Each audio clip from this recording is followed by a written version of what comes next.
가장 중요한 차이점이 하나 있다면 역시 에너지 소진이에요. 곧 에너지가 몇 점이냐. 이를테면 소진은 에너지가 0점이에요. 완전히 burn out, 타서 그것도 out, 완전히 타버린 상태를 burn out, 소진이라고 부르고요. 게으름이라는 건 에너지 충만해. 근데 이제 아무것도 안 하는 거예요. 어떤 방식으로 이 두 개를 구분할 것인가? 몇 가지 지표가 있는데요. 그 첫 번째 얘기가 뭐냐?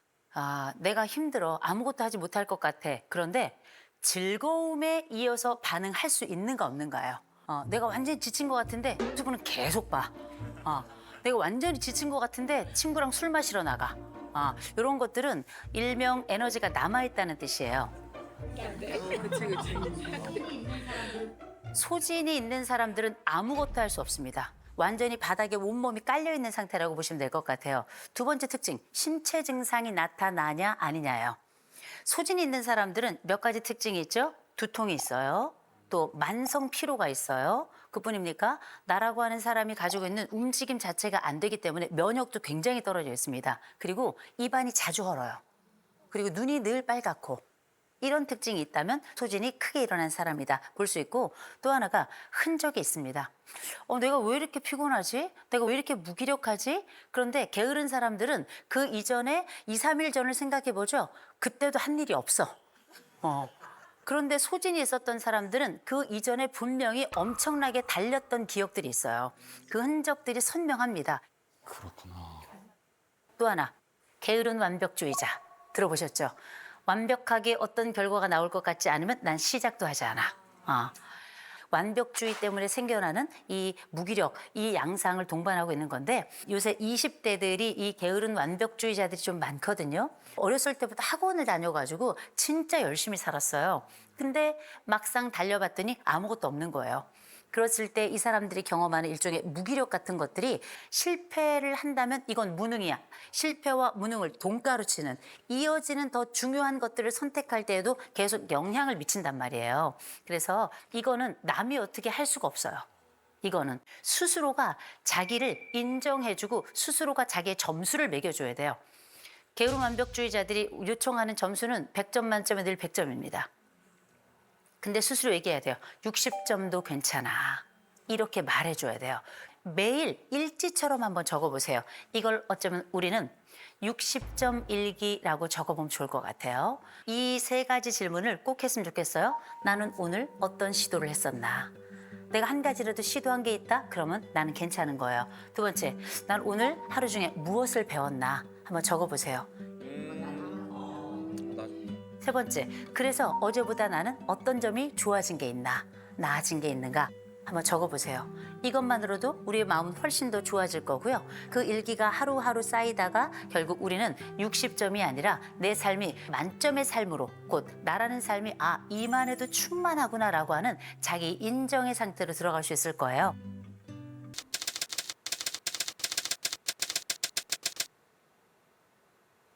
소리, 냄새 막 이런 게 너무 예민해요. 소리 냄새? 밖에 나가면 자기가 싫어하는 모든 것들이 들리고 냄새 나고 막 이런 모든 것들을 싫어하고 계속 집에만 있어요. 밤을 자거나 게임하거나 매운탕 우리끼리 먹을 거 끓이고 얘 맞는 음식 딱 삼촌이 옆에서 누나 참 힘들게 산다. 이제 알바를 가서 일을 한 적이 있어요. 하루를. 아들이 굉장히 느리고 이 친구 안 되겠구나. 와. 저는 바깥 생활을 하면 여한이 없을 것 같아요. 인천에서 온 올해 53세 정윤숙이라고 합니다. 네. 저는 03년생 임교영이에요. 네. 언제부터 아들이 집 밖을 잘 안 나간 걸까요? 이게 굉장히 오래된 건데 오래됐어요? 예. 어릴 때부터도 뭐 특별한 일 없으면 집에만 있고 보통 여느 남자애들이 밖에서 어울리고 땀 흘리고 막 축구 농구도 하고 막 그러잖아요. 네네네네. 근데 절대 그런 거를 안 해요. 혹시 그 형제가 있나요? 네. 위에 누나 둘 있어요. 아, 누나 둘이요? 네. 그러면 남동생을 가만두지 않았을 텐데요. 그러니까. 왜냐하면 누나가 둘이 있다는 건 꽤 활동적인 집안 분위기가 있었을 수 있을 것 같은데 누나들은 활달한 편인가요? 네. 아, 그런데 이제 막내 만 그래요. 아들이고 막내 아들만 좀 조용한 편이다. 어렸을 때부터 그랬다. 이제 이 말씀을 하시는 거죠? 네. 우리 아들이 지금까지 살면서 밖에 안 나간다. 얼마나 오랫동안 안 나간 적 있어요? 한 달. 한 달 정도? 한 달 정도? 한 달. 아, 와. 한 달 정도 아예 현관문도 벗어나지 않은 거예요? 아예. 야, 근데 아까 전에 영상을 좀 제가 봤더니 하루 만에 아르바이트인가 뭔가 잘렸다는 얘기 들었는데 알바는 왜 자른 거예요? 그러면 하루? 동네 가까운데 마침 이제 지원을 했는데 와봐라 그래가지고 면접을 보러 갔는데 네.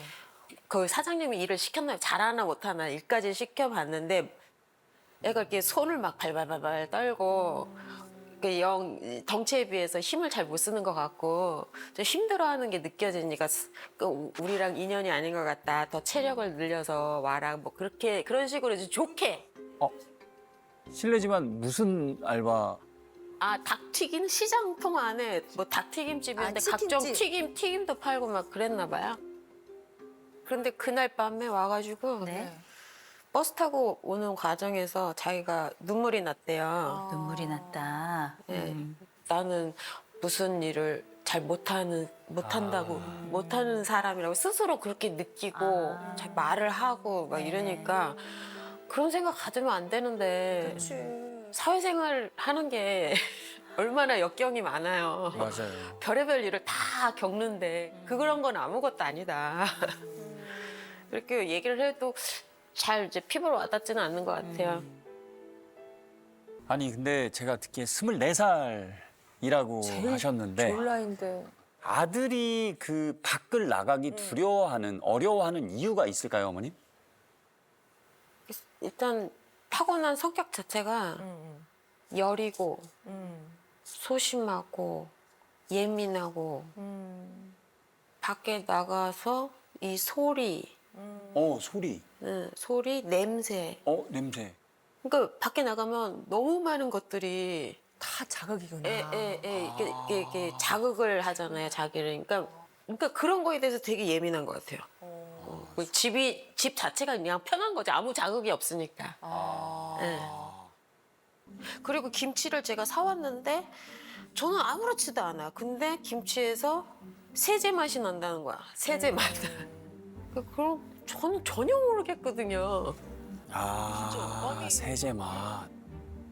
소리는 어때요? 어떤 소리가 가장 힘들어요? 소리요? 저는 어릴 때부터 가족들이랑 같이 하잖아요. 그러면은 왼쪽은 이렇게 귀를 베개로 이렇게 하고 오른쪽은 팔로 막아서 잤어요. 아, 귀를 막고 자는구나. 들리니까. 그렇지 않으면 잠을 잘 수 없으니까. 진짜 오감이 엄청 예민하다. 오감이 예민해. 잠깐 근데 아드님 졸려요? 졸려요? 네? 안 졸려요? 졸리다기보다 어지러워가지고 어지러. 평소에 또 밖에 나가면 머리가 좀 어지러워가지고 머리가 어지러워요.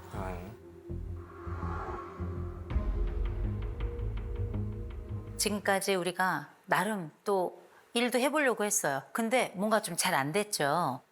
나는 일을 할 수 있을까요? 네. 일을 어떻게 할 계획이세요? 저는 저 성인 되고서도 제가 좋아하는 게 뭔지 잘 몰라가지고 네네. 좋아하는 일 찾고 그거에 대해서 공부한 다음에 거기에 취업을 하고 싶었거든요. 네네. 국비지원 학원에서 편집 일을 배웠었는데 편집하는 거요? 네네. 국비지원 학원이 취업 연계를 해주진 않아서 그냥 회사를 알아보고 네. 자기소개서를 작성해서 지원서를 알아서 넣었어야 되는 곳이었는데 네. 그래서 또 여러 군데까지는 아니고 그냥 좀 넣어봤는데요. 네. 딱히 된 데는 없어서 불합격돼서 안 됐구나. 아, 한 가지만 더 여쭤볼게요. 사람이 힘들어요? 일이 힘들어요? 사랑이요. 사람이 사람이 힘들죠. 힘들어. 사람하고 어떤 면이 어려워요? 냄새가 나시는 분도 있고 냄새가 나는 사람도 소리가 있고. 엄청 크게 지르시는 분들도 있고 아, 그러면 냄새가 나지 않는 환경, 나에게 소리를 지르지 않는 환경을 찾아야 되겠네요. 이거 쉽지가 않을 것 같아요. 그러게. 어. 세상에 쉽지 뜻대로 않지. 안 되지. 제가 우리 아드님을 보니까 우리가 한 가지 이해하고 가야 될 주제가 하나 있어요. 네. 전 세계 사람들의 15에서 20% 정도는 HSP인 사람들이 있어요. Highly Sensitive Person이라 그래서 고민감도의 사람들이 있어요. 엄청 세. 이런 사람들은 되게 냄새에 민감하거나 소리에 민감하거나 아니면 약간 이런 두 가지를 합쳐서 과각성이라고 부르죠. 어떤 것들을 더 크게 그리고 오랫동안 더 강하게 느껴요. 남들이 볼 때는 굉장히 특별한 능력처럼 보일 수도 있겠지만 일상생활하기가 굉장히 어려워요. 제가 이 부분, 이런 민감성을 가지고 있는 이 아드님의 특징이 이럴 수도 있다라는 걸 미리 좀 말씀을 드리는 거예요. 그래야 이 아들이 조금 이해가 될 것 맞아. 같아서. 우리가 이해를 해야 하니까. 한 사람이 이야기하는 내내 마치 하늘에서 태양을 보듯 이 아들이 이렇게 엄마 난 쪽을 이 바라보면서 모습도 처음 봤어. 계속 엄마만 쳐다보는 이렇게 거예요. 쳐다보고 있어. 언제 들어오나 바라보는 그 어린 아들 눈빛처럼. 그래서 이 아들에 대한 생각으로 엄마 머리는 꽉 차 있는 것 같아요. 우리 아들은 불안이 70이에요. 아이고. 꽤 높아요. 엄마에게 말하지 않지만 걱정을 하고 이 걱정을 그냥 혼자 가지고 있는 사람이에요. 또 한 가지 아드님이 지금 자율성이 12점이에요. 자율성이 12점이라는 얘기는 의존도가 굉장히 높다는 거예요. 자기 스스로 결정할 수 있는 게 많지 않다고 생각하는 거거든요. 근데 사회적 민감성이 0점이에요. 사회적 민감성이 0점이라는 얘기는 뭐냐면 다른 사람들이 어떻게 느끼는지, 다른 사람들이 어떻게 이런 상황에 이런 것을 원하는지를 잘 몰라요. 그래서 눈치가 없어요. 눈치 없다는 얘기는 옛날부터 들었을 거예요. 안 들었어요. 안 들었어요? 눈치가 빠르다고 하던데요. 눈치가 빠르다고요? 그런 사람이 이렇게 느리기 어려워요. 아들이 사회적 민감성 점수 0점이라 그랬죠? 엄마 1점이에요. 1점. 그래서 아들을 못 느껴요. 와. 아들이 어떤 상태인지 걱정만 할 뿐이지 아들이 어떤 감정인지 잘 못 느껴요. 청소한 곳을 보고 아 얘가 애썼구나, 작은 변화가 있구나 알아챘을 거예요. 전혀 알아채지 못해요. 몰라요. 그치. 자, 그런데 자율성이 엄마는 86점이에요. 엄마는 아주 의지를 가지고 살아가는 사람이에요. 딱 결정하면 앞으로 쫙 가는 사람이에요. 그리고 이 아들이 뭘 하든지 간에 제가 볼 땐 문도 그냥 벌컥벌컥 열고 들어갈 것 같고요. 맞대. 아들은 그렇대요. 맞대. 엄마는 전혀 모르지만 그게 이 집은 말이에요. 초민감자와 초둔감자가 살아요. 이 엄마는 뭘 해도 괜찮아요. 그리고 이 아들의 속도를 못 견뎌요. 왜? 엄마는 성질이 급하거든요. 아들은 느린다고. 그래서 엄마가 지금 있을 땐 옆에서 도움 좋은데 이 엄마가 너무 경계를 침범해요. 네, 급해요. 그래서 이 얘기는 뭐냐? 엄마는 나에게 묻지 않아요. 엄마가 결정하는 거죠. 제가 좀 여쭤볼게요. 아드님, 엄마 그만 쳐다봐요. 네. 네. 엄마만 쳐다보니까 초등학생 같단 말이에요. 초등학생 같아요. 엄마만 바라보니까 유치원생 같단 말이에요. 네. 근데 보세요, 어머니는 걱정하는 사람이고 이 아이를 위해서 생애를 바친 사람이에요. 이 아들이 귀해가지고 정말 혹시 불면 날아갈까 쥐면 터질까 그렇게 이 아들을 함께 여기까지 왔단 말이에요. 근데 그래서 아들은 아들대로 너무나 취약한 사람이 됐어요. 엄마는 엄마대로 너무 걱정이 많은 사람이 됐어요. 엄마가 어느 정도 간섭하냐 그랬더니 다 간섭한대요. 이제 좀 나올 때가 된 것 같아요. 내가 집에서 나간다면 무슨 일이 벌어질까요? 내가 독립을 한다면 어떻게 될까요? 잘 살겠죠? 잘 살 것 같아요? 저는 저 혼자 살면은 더 잘 살 수 있을 것 같다고 생각했어요. 아, 그래요? 아하. 그런데 왜 안 나갈까요? 나가고 싶긴 한데 네. 아무래도 돈을 벌어서 아, 그 집을 구해야 되잖아요. 근데 아직 아무것도 안 했으니까 네. 나갈 수가 없는 거죠. 아. 그런데 이거는 결국 겪으면서 해결해 가야 돼요. 맞아. 엄마가 먹어야 언제까지 돼. 그 젖을 먹일 수는 없어요. 맞아.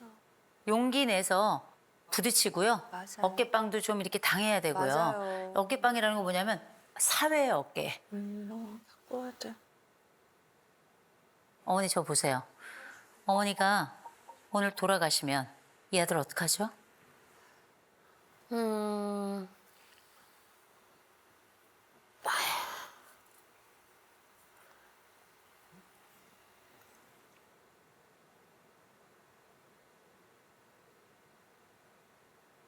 누나들이 있으니까 누나들 케어하자. 누나들이요. 누나는 무슨 죄고? 누나는 뭔 죄고? 그러니까 누나들이 어떻게 할 것 같아요? 같이 사는 거? 아이. 이 늙어가는 아들을요? 어떻게 해서든지 살긴 살겠죠. 그죠? 응. 어떻게 해서든지 살겠죠. 네. 때로는 넘어지면서, 네. 때로는 부딪히면서, 네. 때로는 미끄러지면서 살겠죠. 네. 그렇게 하도록 엄마 살아있을 때 연습시켜야 돼요. 독립을 좀 찬찬히 준비합시다. 네. 예, 엄마가 지금부터 한 3년에서 한 5년 정도 같이 아주 힘차게 독립을 준비해야 될 것 같아요. 네. 그리고 이 아들 집에서 청소하죠? 자기 방 청소하는 거 들어가서 또 청소하지 마세요. 먼지구덩이 속에 살아도 괜찮으니까. 일정 수준까지 올라가지 않았다 해서 내 아들이 안 한 건 아니에요. 어린아이 취급하지 말아요. 맞아. 어른 취급해주고 어른으로 서로 대해야 어른다운 말을 합니다. 네.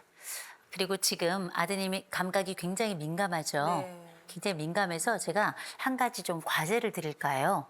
감각 일기를 한번 써봤으면 좋겠어요. 감각 일기라는 건 뭐냐면 내가 오늘 어떤 소리에 민감했어, 혹은 어떤 냄새에 민감했어. 그럴 때 가장 냄새가 많이 나는 게 10, 냄새가 안 나는 게 1.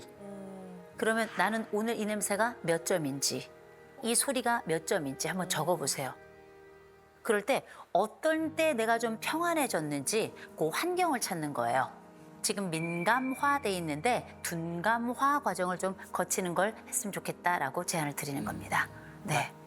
서로 어떻게 협력해서 아들이 앞으로 걸어가게 할지 잘 구상해 주시고 생각해 주셨으면 좋겠어요. 네.